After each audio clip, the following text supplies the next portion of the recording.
Assalamualaikum warahmatullahi wabarakatuh. Teman-teman, selamat datang kembali di Dollar Hunter. Jadi di sini kita akan update informasi mengenai perkembangan dan peristiwa terkini yang terjadi di seputar dunia cryptocurrency, teman-teman. Namun seperti biasa, sebelum kita berbicara tentang dunia kripto, mari hari ini kita berdoa bersama-sama memohon kepada Allah agar kita semua senantiasa diberikan nikmat berupa kesehatan dan juga diberikan keberkahan dalam setiap rezeki yang kita terima pada hari ini, teman-teman. Oke, teman-teman, hari ini kita akan membahas tentang What Liberty Financial. Jadi token yang bernama WLFI, teman-teman. Ini kita lihat harganya hari ini diperdagangkan di angka 0,2280 US dollar per satu token. Oke, kita akan membahas beberapa informasi. Jadi kalau kita lihat dari laporan CNBC Indonesia, ini Donald Trump, Presiden Amerika, ini mendapatkan keuntungan cuan sekitar 82,2 triliun rupiah setelah listing adanya WLFI dilempar ke publik, teman-teman. Kemudian di sini juga ada laporan bahwa token WLFI ini anjlok 12% di hari perdana, teman-teman. Jadi pada saat di launching langsung anjlok karena banyak orang mengambil keuntungan, terutama para investor awal. Kemudian di sini ada berita juga bahwa listing WLFI ini memicu sensasi mencapai peringkat 30 kripto teratas berdasarkan kapitalisasi pasar, teman-teman. Jadi karena dia membawa nama Donald Trump, jadi langsung meledak, teman-teman, token baru tapi langsung masuk dalam jajaran 30 kripto teratas. Dan hari ini kita lihat ada di peringkat ke-27, teman-teman. Jadi dari sekitar 9.469 mata uang kripto yang aktif di CoinMarketCap, ini token dari Donald Trump ini langsung menempati peringkat ke-27. Nah, sekarang ada analisa menarik, teman-teman. Pada saat video ini saya buat tanggal 3 September 2025, kita akan membahas tentang laporan atau analisa dari Pintu News, teman-teman.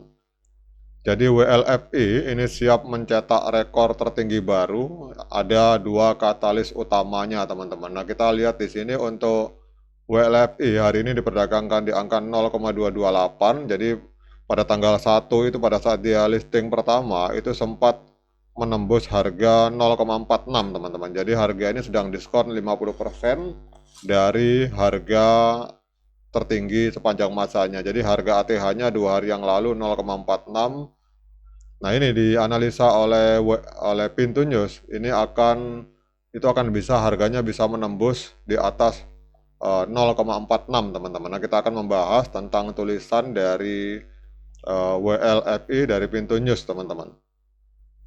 Jadi pada peluncuran perdagangan spot kemarin, ini What Liberty Finance langsung menarik perhatian para trader yang tidak ingin melewatkan kesempatan meskipun sempat mencapai puncak baru di harga 0,35, namun sebenarnya kalau yang lebih tepatnya kalau di CoinMarketCap 0,46, teman-teman.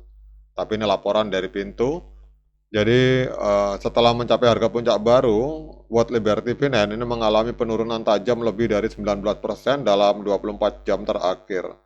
Namun analis dari Ananda Banerjee, technical crypto analyst di BN Crypto, menunjukkan adanya katalis yang mungkin tidak terlihat yang dapat mendorong harga What Liberty Finance untuk melampaui harga ATH-nya 2 hari yang lalu, teman-teman. Kemudian kita lihat di sini kita membahas tentang adanya kekuatan pasar spot yang rapuh. Jadi dalam 24 jam terakhir aliran on-chain menunjukkan kelemahan pasar spot untuk WLFI. Jadi alamat top 100 telah menjual hampir 216,54 juta token dengan nilai sekitar 49,15 juta US dollar, teman-teman. Meskipun demikian, para smart money berhasil mengumpulkan lebih dari 102,78 juta WLFI senilai hampir 23,33 juta US dollar, teman-teman.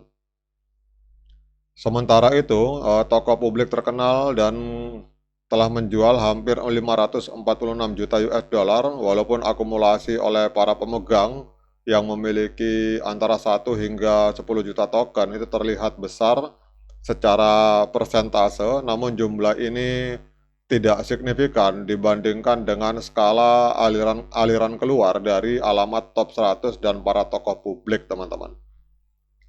Namun di sini ada yang menarik untuk posisi di pasar derivatif. Ini menunjukkan adanya peluang, teman-teman. Jika permintaan di pasar spot melemah, pasar derivatif seringkali menjadi katalis jangka pendek yang tidak terduga. Jadi kontrak perpetuitas dari WLFI telah aktif sejak tanggal 23 Agustus bahkan sebelum perdagangan spot, teman-teman. Kemudian di Binance, ini posisi short mendominasi hampir 2 kali lipat dari likuidasi posisi long. Kemudian di Bitget posisi short mencapai lebih dari 23 juta US dollar dibandingkan 16,6 juta US dollar untuk long, teman-teman. Jadi kemudian peta likuidasi 7 hari di Hyperliquid menunjukkan klaster dekat 0,28, sebuah ambang kritis. Jadi ketidakseimbangan ini menciptakan kondisi untuk short squeeze di mana kenaikan harga akan memaksa penutupan posisi short dan ini akan mempercepat kenaikan harga, teman-teman. Jadi ada dinamika, ada divergen bullish tersembunyi. Jadi grafik perpetuitas memberikan konteks penting untuk harga WLFI antara 27 hingga 29 Agustus, teman-teman. Jadi kalau kita lihat di sini, walaupun secara posisi lebih banyak orang yang mengambil posisi short atau menjual, teman-teman. Tetapi di berbagai analisa menunjukkan bahwa ada peluang bagi WLFI ini untuk mengalami kenaikan harga, teman-teman. Namun apapun alasan dari atau analisa dari media pintu, sekarang coba kita cek, teman-teman, di sini. Jadi kalau kita lihat untuk pergerakan harga hari ini diperdagangkan di angka 0,2284. Kemudian kalau teman-teman perhatikan sebelah kanan, ini ada sentimen komunitas. Jadi 25.900 voting suara di CoinMarketCap itu 84% dari voter itu meyakini bahwa harga dari token WLFI ini akan mengalami kenaikan di masa depan, teman-teman. Sementara yang 16%-nya masih pesimis. Jadi kalau kita lihat di sini untuk kenapa harga mengalami penurunan, karena adanya ini, teman-teman, adanya token unlock, jadi hampir 20% di launching ke publik. Jadi kalau menurut saya, teman-teman, jadi kalau pertanyaannya apakah layak bagi kita untuk melakukan investasi di World Liberty Financial, itu resiko saya serahkan kepada teman-teman masing-masing. Jadi kalau teman-teman mau high risk, high reward, siap dengan resiko kehilangan uang, silakan investasi di World Liberty Financial. Tapi kalau Anda tidak siap kehilangan uang, lebih baik jangan investasi di WLFI, teman-teman. Namun bagaimanapun juga kita tahu bahwa Donald Trump ini adalah figur yang agak lain-lain, teman-teman. Bisa jadi tiba-tiba meledak, kita tidak tahu. Namun tetap teman-teman lakukan Dior, dan kalau investasi di WLFI selalu memakai uang dingin, uang yang teman-teman siap untuk kehilangan. Jadi kalau tidak siap, lebih baik jangan investasi di sini. Tetapi kalau menurut saya, kalau disuruh memilih antara token meme dengan WLFI, saya akan lebih memilih token WLFI, teman-teman. Karena kalau token meme tidak jelas siapa ownernya. Seperti misalkan banyak sekali token meme yang ada di market, kita tidak tahu siapa yang ada di belakang layar. Tetapi kalau WLFI ini memang jelas-jelas milik dari keluarga Donald Trump, teman-teman. Oke, teman-teman, demikian update informasi kali ini. Tetap semangat menciptakan profit dunia kripto, namun harus hati-hati. Sekian dari saya. Assalamualaikum warahmatullahi wabarakatuh.